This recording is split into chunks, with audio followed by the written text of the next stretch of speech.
The Chicago Sky are no threat. They've given up. They've raised the white flag. Angel Reese is nothing. They're quitting. Caitlin Clark doesn't need our protection from Chicago. Not from the Sky and not from Lisa Leslie either. Leslie tweeted on Sunday that Clark and Reese should share the Rookie of the Year. Jason Whitlock just shook up the WNBA world, and Angel Reese isn't staying quiet. He called her double-double streak, even hinting that the lead might be boosting her stats. Now Reese is clapping back and the tension is rising. But could there be more to this story than it seems? 75 feet of the court when, again, their entire focus is not letting you get a clean look and just following you everywhere, and you're the point guard. Ouch. But you might be wondering, why is Whitlock targeting Reese like this? He's not just doubting her stats, he's accusing the entire WNBA of pulling strings behind the scenes. Can you believe it? But here's where things really get intriguing. And so, do you think Angel Reese has no case, or is she closing the gap in any way? Or should Caitlin Clark just be a unanimous choice as Rookie of the Year? Yeah, I would say yes, unanimous case as Rookie of the Year. I think that Reese right now, as we stand here today about the midpoint, has absolutely... Reese isn't backing down, she's hitting back hard, and the tension's rising faster than a fast break. But this clash goes deeper than just words. It's about race, how we define success in the WNBA, and maybe Avina in the future of the league itself. Ready to dive into what's really happening here. Just look at what we're witnessing. She buried Angel Reese in Chicago last Friday. The Fever blew out the Sky on a night when Dopey DeShields delivered 3 cheap shots. In Trust Arena, the Fever really stretched out this one. Clark posted 31 points and 12 assists in a 19-point victory.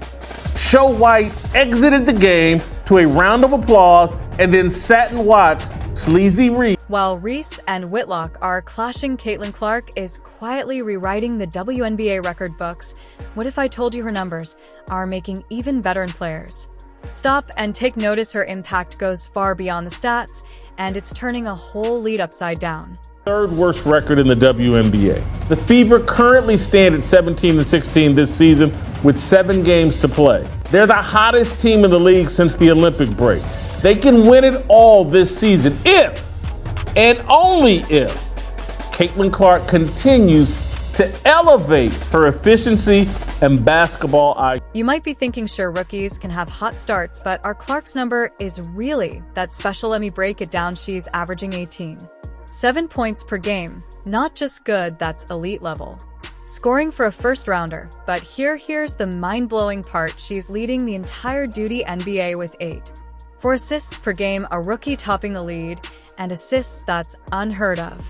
Running off screens and hunting buckets and hunting open looks. She's the point guard. She's responsible for more points than anybody in the You might be wondering, can she keep this up? Here's the scoop. Clark isn't just posting impressive numbers, she's redefining rookie expectations in the WNBA. She's not just performing well, she's playing like a seasoned pro from the start, and it's catching everyone's attention.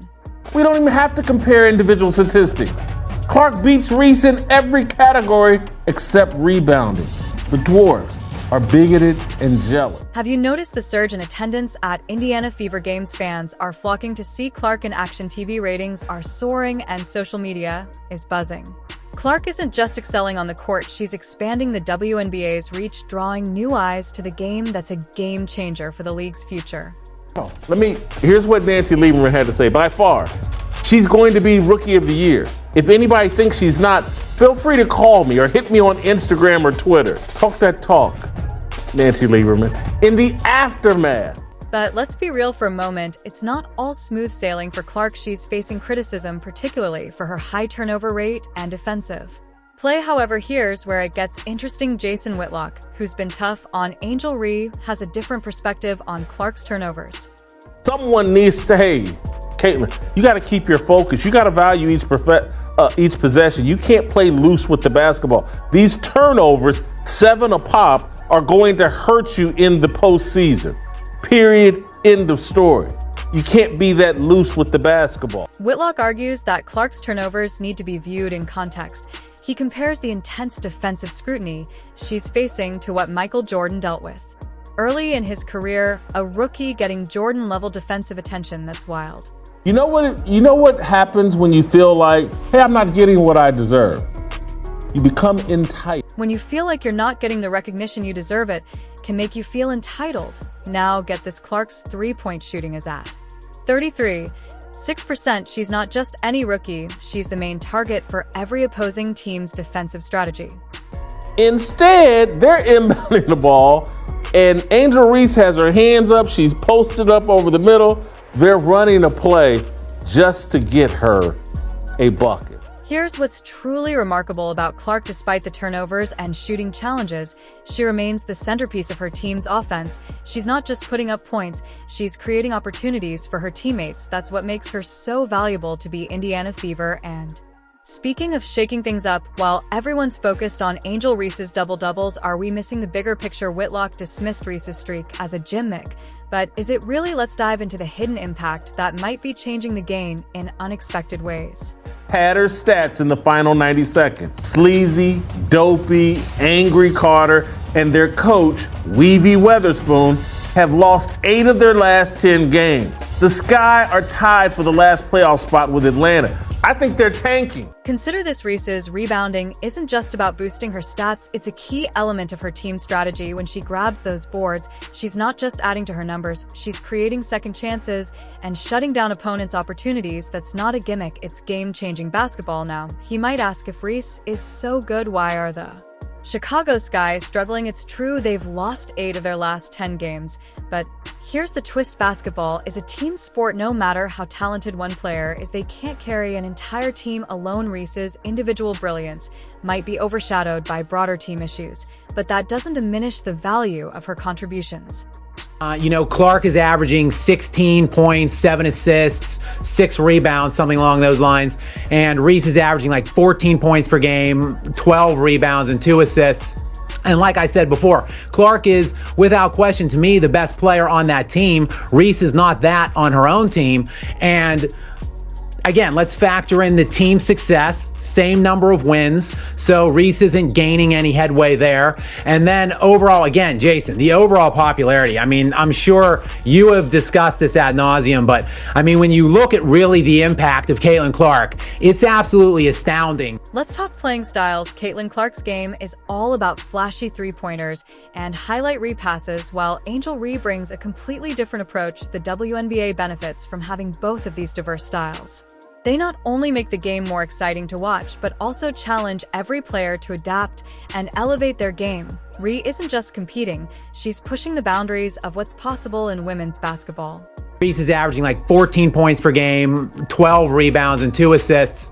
And like I said before, Clark is, without question, to me, the best player on that team. Reese is not that on her own team. And again, let's factor in the team success, same number of wins, so Reese isn't gaining any headway there. And then overall, again, Jason, the overall popularity, I mean, I'm sure you have discussed this ad nauseum, but I mean, when you look at really the impact of Caitlin Clark, it's absolutely astounding that this team, just looking, not even looking at viewership, but in just raw attendance numbers for every team in the WNBA right now at about the midpoint, the Fever are averaging about 17,000 people per game in attendance. That's essentially a sellout every game. Number 2 on that list is the New York Liberty with just about 12,000, so substantially less than Clark. And then the Sky, which is Reese's team, is averaging about 8,000 people in attendance. And when you look at the viewership, just to touch on this real briefly, because these numbers are absolutely mind-boggling to me. So, what's the real story behind Reese's double-doubles? It's not just about the numbers, it's about tactical mastery. Each rebound Reese grabs is a strategic move. She's not merely reacting, she's anticipating where the ball will land, positioning herself precisely, and using her strength and agility to secure it. That's not something you can fake or manipulate, it's pure skill owned through countless hours of practice and game experience.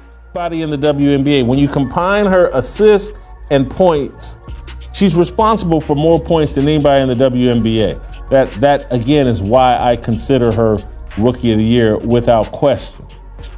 Basketball is a game about producing buckets. And here's another angle to consider. Reese's style may not always produce flashy highlights, but it's the kind of basketball that wins championships. It's about controlling the game, setting the pace, and wearing down opponents in a lead where every possession matters. Her knack for consistently securing extra possessions is invaluable. But what if the debate between Clark and Re is actually holding the WNBA back? There's a hidden impact here that's transforming women's basketball in ways you might not expect. Race idolaters propping up Angel Reese, but they've propped her up to a point that we got to start kind of taking it serious. This conversation. I told you what side I'm on. You've seen how Clark and Re are grabbing headlines, but have you noticed how their rivalry is getting wrapped up in bigger issues? It's no longer just about basketball. The media is turning it into a story about race and identity that's making it much harder focus on what really matters, how these two players are changing the game. NCAA championship game, Reese made a taunting hand gesture right in Caitlin Clark's face. It was a callback to when Clark had made a similar gesture earlier in the tournament, but Reese claimed that she received more criticism, not because of how she had performed the gesture or the context of it, but because she's black. Quote, "I'm too ghetto," she said. "I don't fit in a box that y'all want me to be in. I'm too hood. So this was for me, this was for the girls that look like me, that's going to speak up on what they believe in." Think about it. Clark's all about flashy plays and long-range shots, while Re is a powerhouse in the paint, stacking rebounds like it's her job. They're completely different players, but here's the catch. Angel Reese isn't thriving with all the spotlight focused on Clark. Just take a look. Started from the national championship game, and I've been dealing with this for 2 years now. And understanding, like, yeah, negative things have probably been said about me, but honestly, I'll take that because look where women's basketball is. People are talking about women's basketball, but you never would think that we'd be talking about women's basketball. People are pulling up to games. We got celebrities coming to games, sold out arenas, like, just because of one single game. And just looking at that, like, I'll take that role. I'll take the bad guy role, and I'll continue to take that on and be that for my teammates. And if I want to be that, and I know I'll go down in history, I'll look back in 20 years and be like, yeah, the reason why we watching women's basketball is not just because of one person. It's because of me too, and I want y'all to realize that. The WNBA needs both Clark and Re. It's not about who's better, it's about how they're both pushing the boundaries of women's basketball. But here's where it gets complicated. The spotlight on Clark and Reese is bringing some unexpected challenges. Jason Whitlock isn't just questioning Reese's stats, he's raising concerns about the entire league, suggesting that gambling interests might be influencing the game. Can you imagine the integrity of the NBA being at stake? Stuff and trying to help Angel Reese out, but what do you think about that nuance? Just 8 less minutes. It is kind of impressive. You can get these double doubles. If guys in the NBA had 8 less minutes, there'd be probably a lot less double doubles. Yeah, I mean, there's no doubt that the eight fewer minutes obviously is going to depreciate some of the bulk totals that, again, we're used to seeing. Just our trained eyes are used to seeing from watching NBA and seeing NBA stat lines. But I mean, as you referenced, look, the shot making is at a lower level in my estimation in the WNBA. There's a lot more misses. You might be thinking, isn't all this attention good for the WNBA? And you're right, the Clark-Reese rivalry is sparking conversations and drawing in new fans. TD ratings are up, but there's a catch. While we're debating who's better, we might be missing the bigger picture. Here's the real deal. I'm saying that Caitlin Clark has just caught the attention of the world. She might be right now, maybe her and Simone Biles, the most visible women athletes in the world right now. And this is a good thing for sports. And internally, we can be women. We could be our worst enemies. We should embrace people who take us to another level. And she's done that, and it's proven from her collegiate days with TV, with jersey sales. Fans sparking conversations and pushing the boundaries of the sport. Imagine what the DBA could become if we focus on that instead of trying to crown a single queen.